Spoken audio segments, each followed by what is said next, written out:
Ikiwa ni huzuni imetawala hapa Temeke, bado tupo katika msikiti wa Maputo na Meja Kunta amefika kwa lengo la kufanya ibada ya mwisho ya kumwaga marehemu mama yake ambaye alifariki dunia.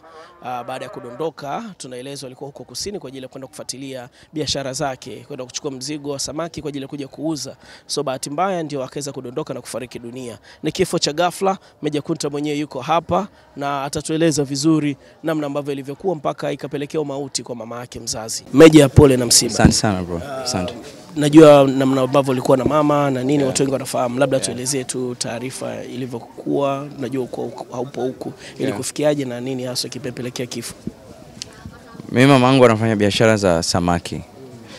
Kwa huwa anasafiri kwenda kununua samaki, anakuja anauza, anafanya biashara zake. Kwa alikuwa yuko Lindi, ameenda kuchukua samaki wa maji baridi. Kwa bahati mbaya kule samaki wanavua usiku ndo wanakaanga, alafu wao ndo wanaenda kufanya manunuzi. Kwa wakati yuko kule kwenye masoko, ndo kwa bahati mbaya akapata mshtuko akaanguka. Kwa watu ambao alikuwa nao, alikuwa yeye na rafiki yake ambao wanafanya biashara zao wenyewe. Kwa yule rafiki yake ndo akawa anajaribu kutafuta sisi, lakini akajaribu pia kutafuta dokta. Dokta alipoenda kumwangalia ni kitu kama cha dakika 20 tu, akasema ameshafariki. Kwa namshukuru Mwenyezi Mungu. Pole sana. Aliwahi kuwa anasumbuliwa na matatizo ya moyo labda? No, mimi mamangu uzuri sijawahi kumuona mamangu anaumwa. Yaani mpaka hivi leo nimekuwa sijawahi kumuona anaumwa. Yaani hata homa. Yaani mimi mamangu alikuwa yuko strong sana kwa sababu ni mtu wa movement. Okay, of course labda pengine kabla ya kufikwa na mauti. Mlipata nafasi ya kuzungumza na nini ambacho mlizungumza, kama utakuwa na kumbukumbu vizuri? Mimi mamangu naongea naye sana na ni mtu ambaye tunapishana sana. Yaani kwa sababu mimi natafuta hela, mamangu pia amtafutaji. Kwa unajua mtu na mama yake wa hivyo tunakuwa tunapishana sana kwenye hela. Kwa nakumbuka mara mwisho aliniambia anataka kwenda kufunga mzigo. Kwa mimi sikumtumia hela. Kwa kana nitumie hela, nakumbuka story ya mwisho tulikuwa tumeongea hivyo. Nitumie hela, mimi nishafika zini. Kwa tuliishia hapo, yani hakukuwa na tatizo kama anaumwa wala nini. Lakini alikuwa tu ameniambia nimtumie hela ili afunge mzigo. Kwa sasa nimeongea naye kama leo.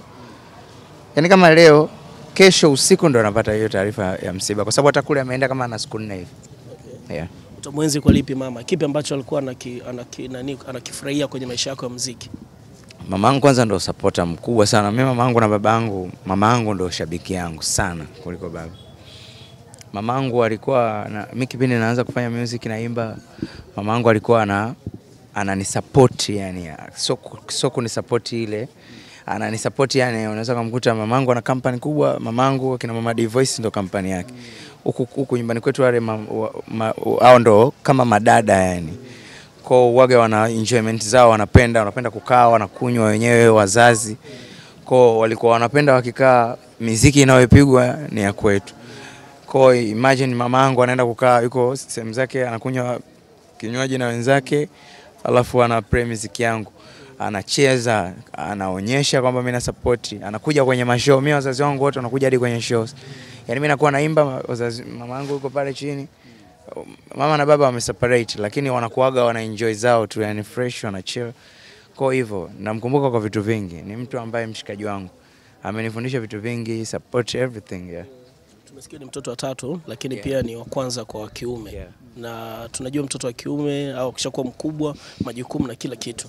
Unalionaje kwenye hilo sasa, mama akiwa yupo, alishakuwa na kuhusia kwenye hilo na sasa hivi itakuwaje sasa? Uzuri mimi nimeanza kupata riski muda mrefu kidogo. Kwa nilianza kumsupport mamangu muda mrefu, kuilea familia sijaanza jana wala juzi. Majukumu yote ambayo yapo, hata yeye alikuwa ni jukumu langu.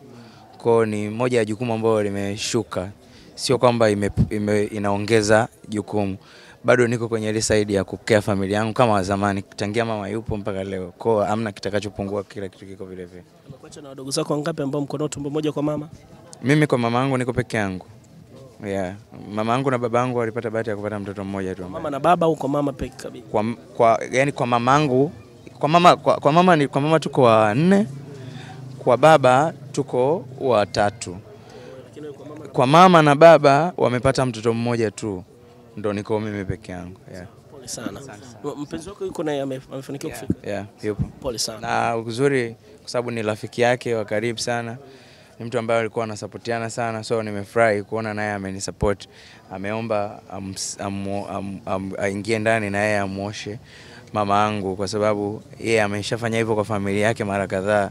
Ameshaosha wazazi wake wengi ambao wametangulia, kwa ana experience na hicho kitu. Na kule uzuri kuna wazazi kama wawili ambao wana experience na hicho kitu, lakini walobaki ni dada zangu ambao hawajui hicho kitu. Kwa kama ameenda kuongeza nguvu, kwa yeah, I'm proud. Pole sana. Asante.